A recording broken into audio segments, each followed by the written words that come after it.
All right, so I get to harangue you guys every year. I have a couple of updates to earlier pieces.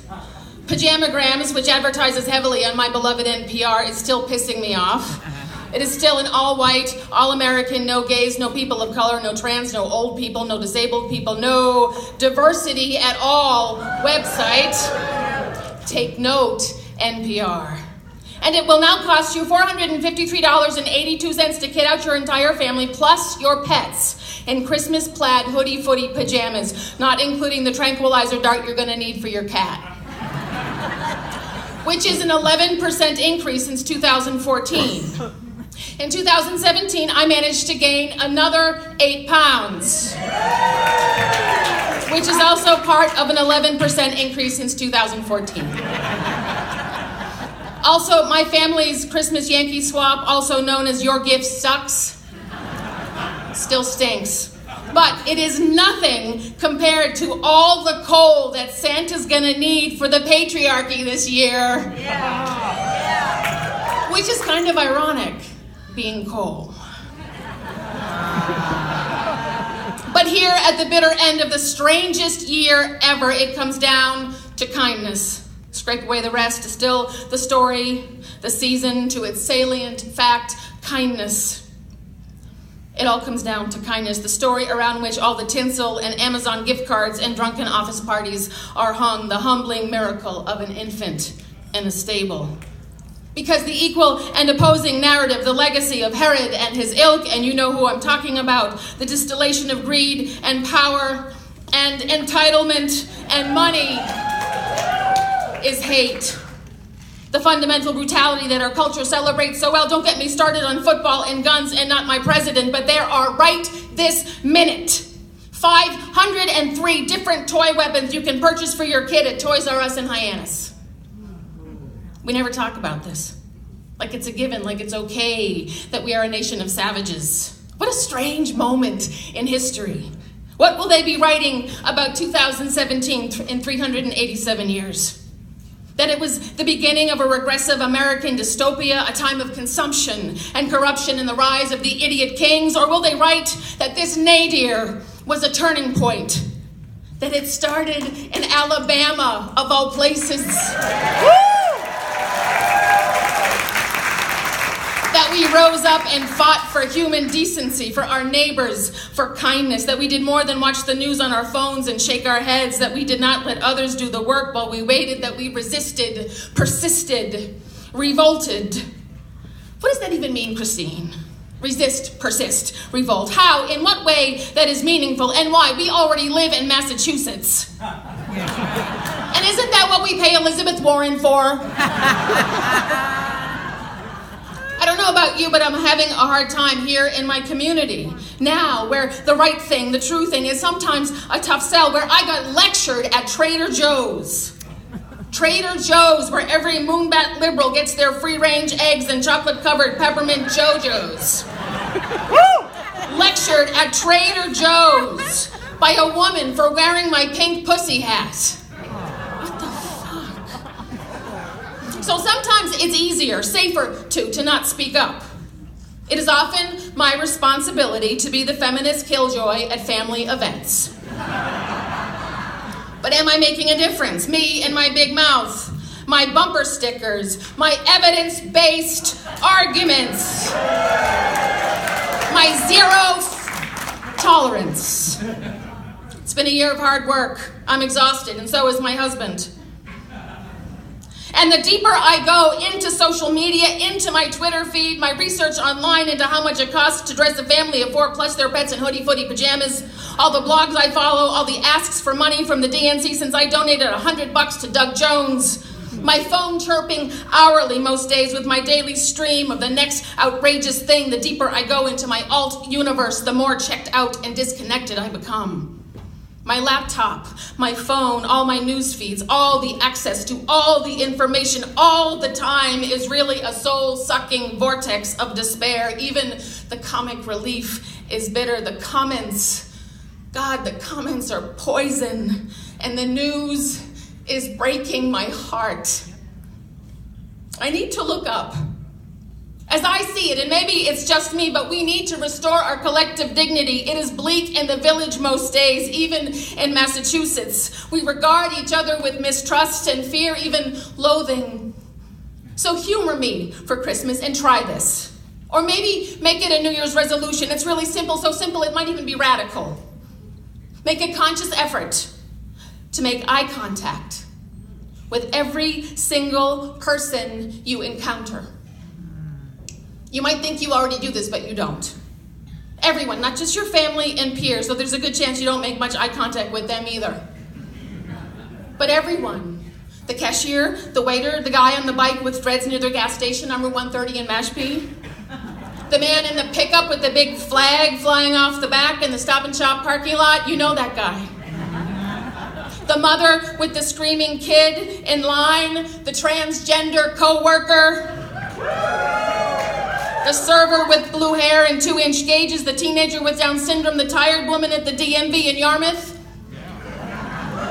Actually, everyone at the DMV in Yarmouth. Some places are like an eye contact desert. I'm not asking you to invite them for Christmas dinner, though. That would be very nice. You don't have to marry them, though. Be careful, because a science-based study has proven that you can actually fall in love by gazing into someone's eyes for as little as 3 minutes. I'm just asking you to meet their gaze. Hold it for a moment, so don't go blaming me when you fall in love with someone that's in line at CVS. That's on you. And guys, a word of advice here. If a woman regards you kindly for a millisecond, don't be an asshole.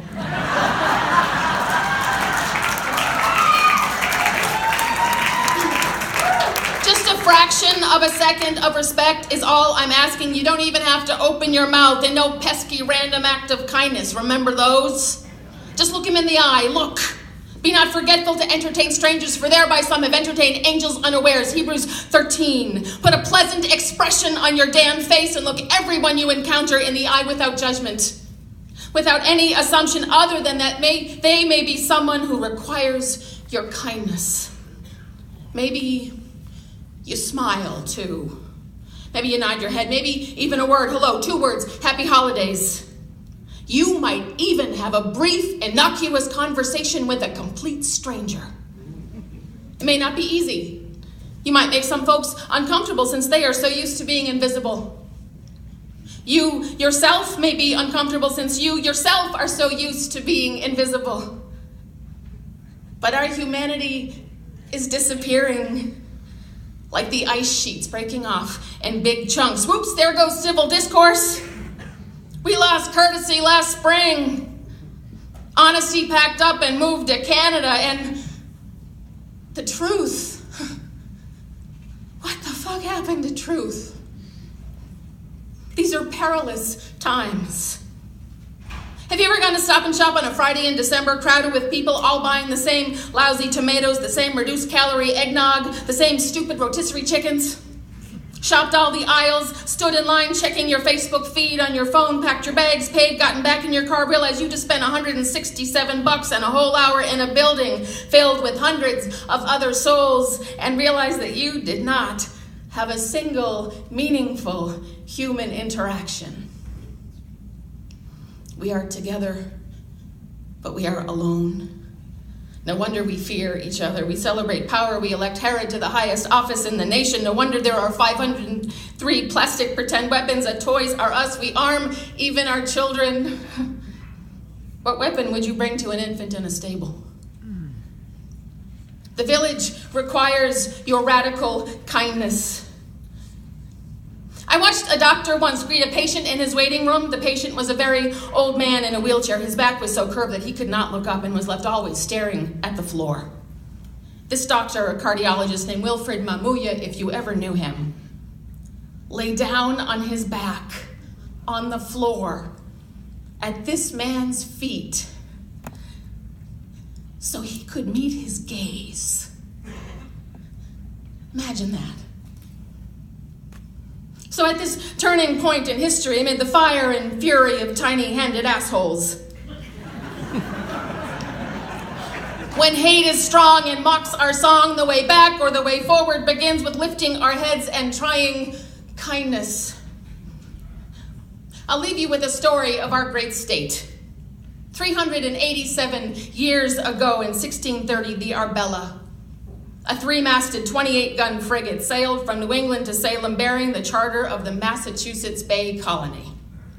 They traveled with livestock and provisions, also with 14 tons of fresh water and 79 tons of wine and beer to establish this very commonwealth. John Winthrop, just 41, who would be the colony's governor, spoke to the 400 passengers on board. He preached a Puritan Christian doctrine, but his message transcends religion and vibrates still today. He warned his flock of the sins of selfishness and isolation, and he said, "Now the only way to avoid this shipwreck," and I love that he used this metaphor. It was 1630 and they were on a wooden ship in the middle of the Atlantic Ocean on their way to terra incognita to build a goddamn country. He said, "Now the only way to avoid this shipwreck and to provide for our posterity is to do justly, to love mercy, to walk humbly. For this end we must be knit together. We must entertain each other in affection. We must delight in each other. Make others' conditions our own. Rejoice together. Mourn together. Labor and suffer together. For we must consider that we shall be as a city upon a hill. The eyes of all people are upon us." So just try it. Make it a thing. For the new year, the eye contact challenge. What about visually impaired people, Christine? Make it the kind word challenge. Make it the don't be an asshole challenge. Get out there tonight. This week, when you are feeling all joy to the world and hark the herald, try it for Christmas. Radically connect. Repeat the sounding joy. Be uncomfortable for Christ's sakes. Fall on your knees. Entertain each other with affection. Hey, stranger, what do you think of these rotisserie chickens? I see you, friend. I am traveling with you here.